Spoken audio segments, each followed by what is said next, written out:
నీకు ఈ గది బాగా నచ్చిందా? నాకు చాలా బాగా నచ్చింది. ఈ గదే కాదు, మీ ఇంట్లో ఉన్న బొమ్మలు పెట్టి ఐస్ పెట్టి మీ ఇంట్లో ఉన్న అందరూ చాలా బాగా నచ్చారు. కానీ ఇంట్లో నీకు జరిగిన అన్యాయం నాకు నచ్చలేదు. అన్యాయమా? ఏం జరిగింది? మరి లేకపోతే ఈ గది నీకు ఇవ్వటం ఏంటి? ఈ గదికి ఈ మంచానికి ఓ చరిత్ర ఉంది తెలుసా? ఏం చరిత్ర? ఇదే గదిలో ఇదే మంచం మీద మా తాతయ్య మా నాయనమ్మ శోభనం జరుపుకున్నారు. శోభనం అంటే? అదే పెళ్ళయ్యాక మొదటి రాత్రి జరుపుకుంటారే అది. మా తాతయ్యకి మా నాయనమ్మకి మొదటి రాత్రి ఇక్కడే, మా నాన్నకి మా అమ్మకి మొదటి రాత్రి ఇక్కడే, నాకు మా ఆవిడికి మొదటి రాత్రి ఇక్కడే.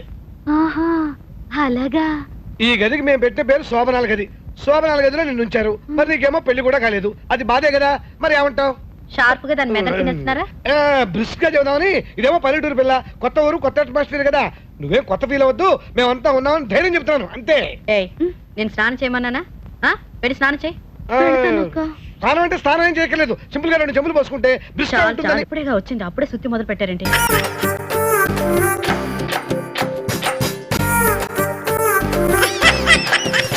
ఉద్యోగానికి కావాల్సిన ముఖ్యమైన లక్షణం సమయస్ఫూర్తి. ఇవాళ మనం దాని గురించి డిస్కస్ చేసుకుందాం. ఇప్పుడు ఇది ఒక ఇల్లు, నేను ఒక దొంగని. మీ ఫేస్ అలాగే ఉంది సార్. ఏ పేరు? సూరిబాబు అండి. సరే పేరు బాగుంది. ఇప్పుడు నేను దొంగని, మీరు పోలీసు. ఈ టైప్ రికార్డు నేను ఇక్కడికి తీసుకుపోతున్నాను దొంగతనం చేసి.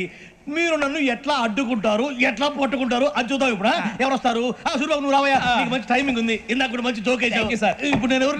అది ఇప్పుడు నేను పారిపోతున్నాను, నువ్వు పట్టుకోవాలి. రెడీ 1 2 3. ఆగండి, సిగ్గు లేదు? మీ ఇంట్లో మీరే దొంగతనం చేస్తారా? ఎప్పుడు తీసుకొని కొడతా. నా ఇంట్లో నేనేం చేస్తే నీకెందుకురా? అడగడానికి నువ్వెవడివి? ఈ పోలీసులు మీరే కదా సార్ చెప్పారు. ఇది నా ఇల్లు అని చెప్పానండి. నేను కన్నం వేసిన ఇల్లు.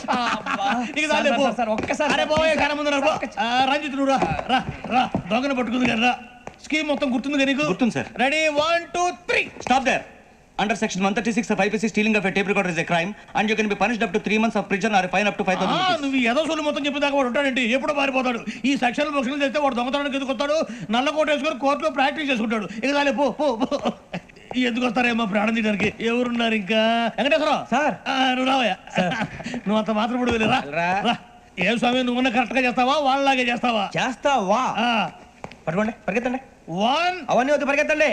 ఆగక్కడ టేప్ రికార్డర్ కొట్టగా నువ్వు చేసిన ఏదో పని.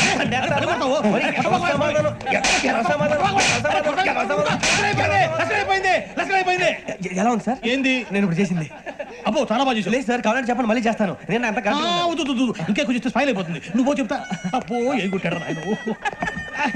ఇదయ్యా చూశారుగా? చూసాను సార్. మమ్మల్ని కూడా చూపించమంటారా? ఇవాళకి లెసన్ చాలు. ఇక రాత్రికి ఫీల్డ్ క్రాఫ్ట్. అంటే మమ్మల్ని అందరినీ తీసుకెళ్ళి అడుగులో వదిలేస్తారా సార్? అంతేగా.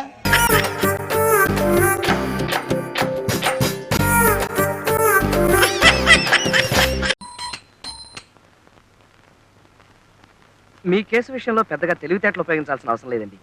పైగా 2వ కంటికి తెలియకుండా రిజిస్టర్ మ్యారేజ్ చేసుకుంటేనో 3వ కంటికి తెలియకుండా గుళ్ళో మ్యారేజ్ చేసుకుంటేనో ఆలోచించాలి కానీ. ఏం కృష్ణ? మరీ అలా తీసిపడేయకండి సార్. లక్షలతో వ్యవహారం. వాళ్ళ మామగారు రాక్షసులని చెప్తున్నారు. పైగా మనకు ప్రత్యర్థి బసవరాజు. ఏ బసవరాజుకి ఏమైనా కొమ్ములున్నాయా? పైగా వాళ్ళ మామగారు ఊరికే బెదిరిస్తున్నారంతే. ఏమంటారండి? మా వివాహం జరిగింది గుళ్ళోనే. తర్వాత రిజిస్టర్ కూడా చేయించాం. ఇంకే కేసు దూది పింజరా ఎగిరిపోయిందండి. రిజిస్టర్ ఆఫీస్కి వెళ్ళి ఆ సర్టిఫికెట్లు తీసుకొచ్చి కింద కోర్టులో ఓపీ తీసుకుంటాం. That's all. మరీ అంత తేలికైతే క్లయింట్స్ ఉన్నారు. మరీ అంత తేలికైతే బసవరాజు ఎందుకు ఒప్పుకోలేదు? వాళ్ళ మామగారంటే భయమై ఉండొచ్చు. మీరు ఈ కేసు గెలిచినట్టే భావించండి. చాలా థ్యాంక్స్ అండి. తీసుకోండి. స్వీట్సా? కేసు గెలవాలి కదండి. అయ్యో క్యాషా? ఇప్పుడు ఎందుకండి? బావా కొంచెం లోపలికి వస్తావా? ఎందుకు? అబ్బా అలా కొట్టిపారే బావా. ముందు రా చెప్తా. Excuse me please. పదా. ఎందుకు? ఎందుకా? యువతల పులుసు మరిగిపోతుంది, పోపెడతావని. ఓ సందుకా అవతల కేసు.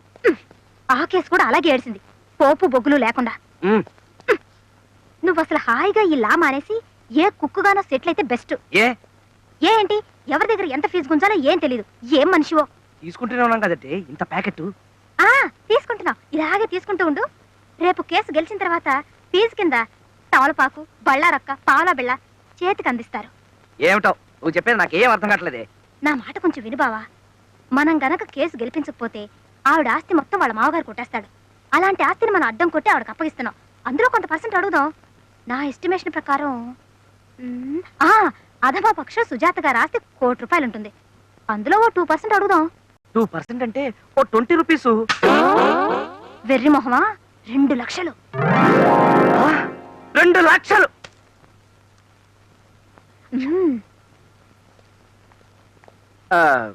సుజాత గారు, మీ కేసు అబ్జర్వ్ చేసిన మీదట నాకు చాలా లొసుకులు అవి కనిపించాయి. అరే, ఇందాక కలిగించాను, అప్పుడే ఆరిపోయింది. లోపల డిస్కషన్ చేసిన మీదట మీ కేసు ఎంత ప్రమాదకరమైందో తేలింది. ఉదాహరణకి గుమ్మడికాయ పులుసులో కొత్తిమీర, ఉల్లిపాయలు. ఓ సారీ, మీ కేసు నేను ఎంతో రిస్క్ తీసుకుని ప్రాణాలకి తెగించి మరీ వాదిస్తాను. కానీ నా ఫీజు ఉందిలేండి. అమ్మా, మీకు ఎంత ఆస్తున్నా సరే నాకు మాత్రం 2% కావాలి.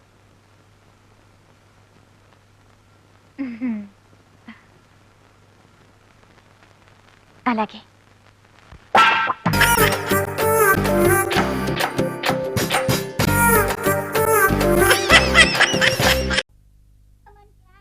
ఏమైనా నాకు కొంచెం పెట్టవా?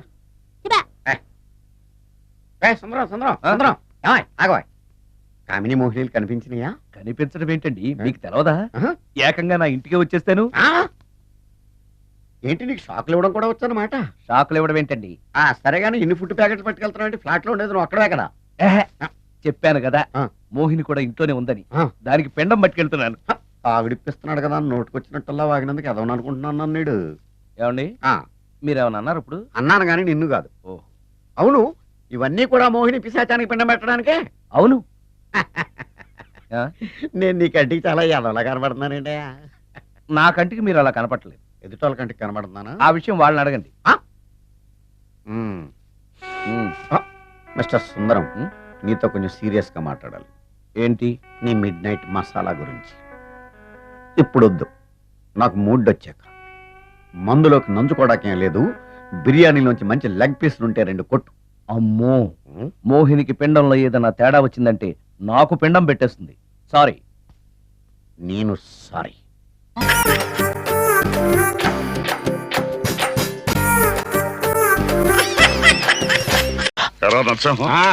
వస్తాడంట, వచ్చినట్టు వస్తాడు. నీ అంతటి నువ్వు వచ్చి అడిగితే రాను అంటానికి అది గుండె చెరువా? ఏండే, ఆయన వాళ్ళ తమ్ముడు గారిని వేసుకొస్తే నేను మీకున్నాను కదా, మీరు అలా గమ్మునుండండి, నేను చూసుకుంటాను. ఇక నువ్వు మాత్రం ఏం మాట్లాడబాక. నువ్వు దిగొచ్చావని తెలిస్తే ఆడు చెట్టు కూర్చుంటాడు. అన్నయ్య, నువ్వు కాస్త బెంకంగా ఉండు, నీ తరఫున నేను మాడతాను కదా. అలాగే రే, ఎంతైనా నాన్న తనంతట తనే వస్తున్నాడు. నువ్వు పావలాకి రూపాయి యాక్షన్ చేసి మొత్తం చెడగొట్టు మాక.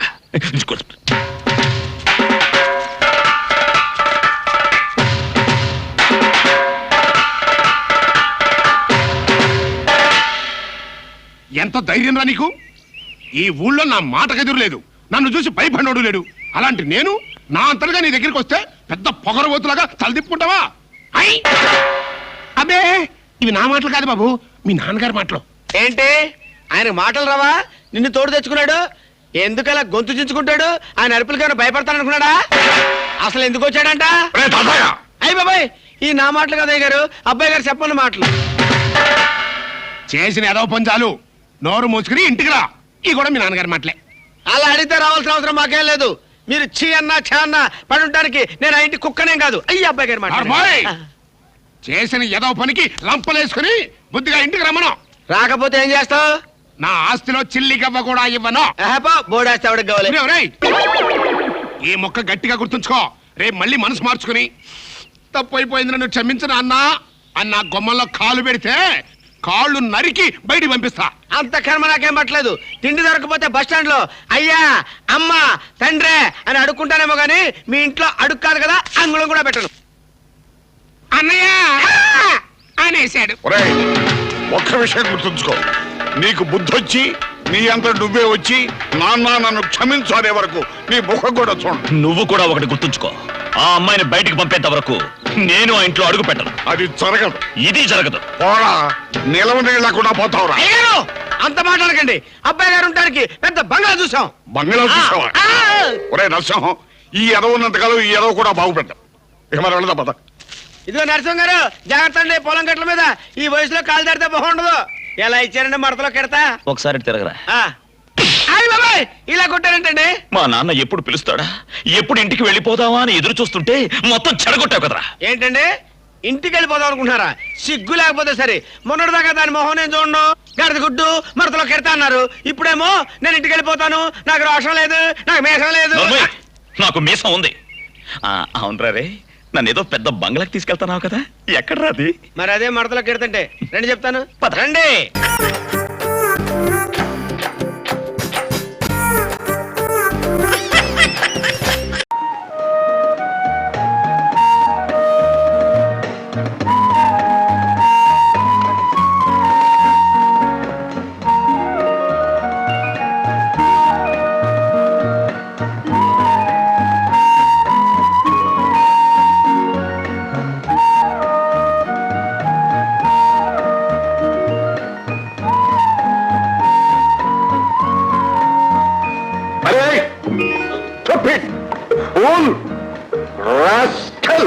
ఆ అమ్మాయి అంటే ఏమనుకున్నావురా? ఫైరు నిప్పు నిప్పు. అవునన్నయ్య, నిప్పు కనుక నేను చేతితో పట్టుకున్నా, అదే బొగ్గైతే పట్టుకుంటారా? చెయ్యి మసైపోతుంది. అయితే మాత్రం పరువుగలింటి ఆడపిల్ల, అందమైన ఆడపిల్ల, చదువుకునే ఆడపిల్ల బజార్లో కనపడితే వెంట పడతావట. అవునన్నయ్య, అందమైన ఆడపిల్ల కనుకనే, పరుగుల ఆడపిల్ల కనుకనే, చదువుకున్న ఆడపిల్ల కనుకనే వెంటబడ్డాను. ఏదైనా ముద్దు అంటే నేను మాత్రం పడతానా? అక్కడ టూ మచ్ రెచ్చిపోతున్నావురా. ఆమెది విశాలమైన హృదయం గనుక, పవిత్రమైన హృదయం గనుక కమిషనర్ గారికి చెప్పకుండా నాతో కంప్లైంట్ ఇచ్చిందిరా. లేదన్నయ్యా, నీకు తెలియదన్నయ్యా. ఆమెది మంచి మనస్సు, మూగ మనస్సు, లేత మనస్సు, తేనె మనస్సు. రాక్షసురా, మనసుల సంగతి నీకేం తెలుసురా? నాకు తెలుసు అన్నయ్య. తప్పన్నయ్యా, రాక్షసునికే పెద్ద మనసు ఉంటుంది. సంవత్సరం లంకలో ఉన్న సీతాదేవి మీద చెయ్యవయ్యని రావణాసుడు గొప్పవాడా? సంవత్సరాల తరబడి ఆమెతో కాపురం చేసి అనుమానించి అగ్నిగుండంలో దూకమన్న శ్రీరాముడు గొప్పవాడా? చెప్పన్నయ్యా. రామాయణాన్నే మార్చివేస్తావట్రా? ఆటే మాట్లాడేవంటే బూటు కాలితో మక్కలెరగదని సెంట్రల్ జైలు పంపిస్తాను రా. అన్నయ్య, నువ్వు సెంట్రల్ జైలుకే కాదు, అండమాన్ దీవులకు పంపించినా సరే నేను ప్రేమకు దాసుడినైపోయాను. ఆమె లేనిదే నేను బ్రతకలేను. ఆమెనే పెళ్లి చేసుకుంటాను అయ్యా, పెళ్లి చేసుకుంటా. Normal, no food, no water. గడేసి మరీ బయటికి వెళ్తాను. చైనలిపోద్ది. ఓ ప్లస్ fellow, rascal, bloody pool.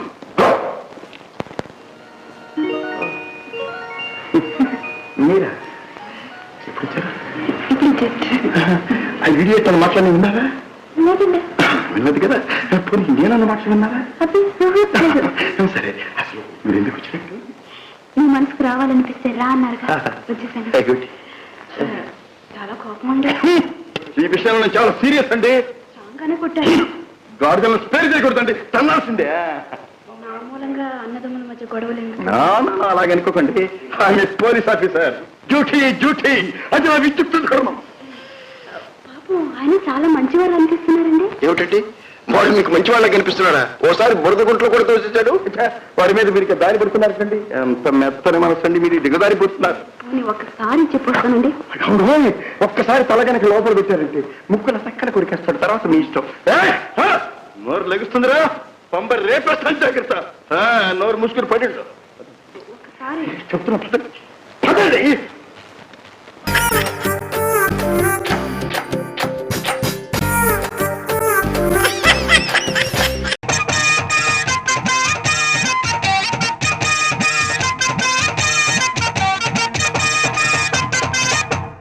Kiran ప్రేమిస్తుందా? అవునే. అయ్యో యా, దట్స్ గ్రేట్. కళ, ప్లీజ్ హెల్ప్ మీ. గణేష్.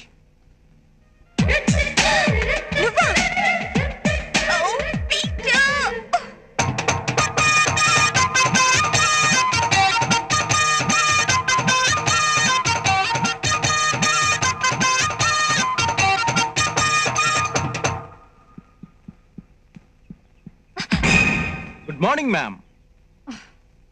ఇంత పొద్దునే తగలేవయ్యా బామర్ది. Please help me. నువ్వు లవ్ చేస్తున్నది సంజనా నన్నా? సంజనే.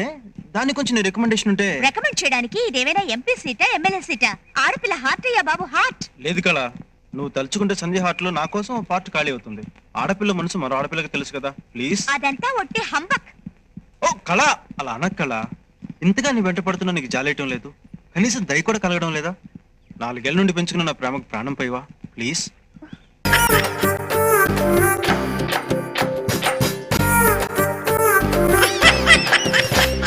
హలో కమిషనర్ గారా? నమస్కారం సార్. నమస్కారం అండి. నేను రావు బౌద్ధుని మాట్లాడుతున్నాను.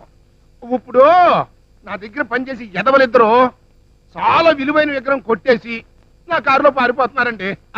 కారు నెంబరా 9 2 0 7నండి.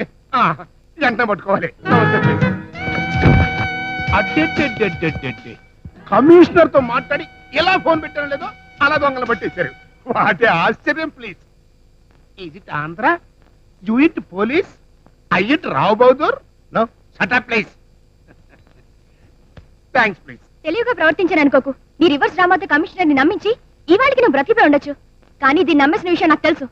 తెలిసినా నువ్వు నన్ను ఏమి చేయలేవు, ఎందుకంటే నేను రావు బహదూర్ని. You know you are not what you are and I know what you are. నువ్వెవరో ఏమిటో నీ బయోడేటా మొత్తం నా దగ్గర ఉంది. చూడు, ఈ ప్యాలెస్ లో మొత్తం ఎన్ని యాంటిక్స్ ఉన్నాయో, ఏ మూల ఏ యాంటిక్ ఉందో నేను చెప్పగలను అనడానికి సాక్ష్యాధారాలు ఇవి. వీటిలో ఏ ఒకటి నువ్వు అమ్మినా నాకు దొరికిపోతావు. Sorry please. నీకు దొరికిపోయేలా అమ్మితే ఇక నా గొప్పతనం ఏంటి? ఆ మాత్రం ప్రూఫ్ కూడా సంపాదించలేకపోతే మరి నా గొప్పతనం ఏంటి?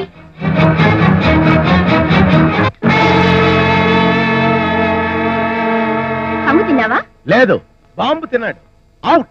ఇక నీ story tragedy. No comedy please. నా వైట్ వెంట్రుకలంత లేదు నీ వయసు. నా చరిత్ర నాకే చెప్పేంత దానిదా? ఇంకేం తెలుసమ్మా నా గురించి? పూర్తిగా చెప్పేయి. నేను చెప్పడం కాదు, తొందరలో నీ చేతే చెప్పిస్తాను. అవుట్. రావు బహదూర్ అవుట్. యా, చంపేస్తాను ప్లీజ్. ఇంకెంత 6 నెలలే, అప్పుడు తెలుస్తుంది ఎవరిని ఎవరు చంపుతారో.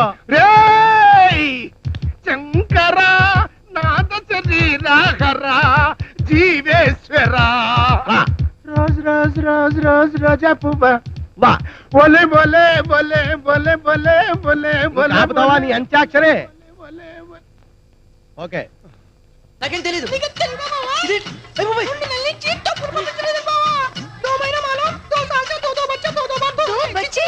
రవికి ఇలాంటివన్నీ ఉన్నాయా?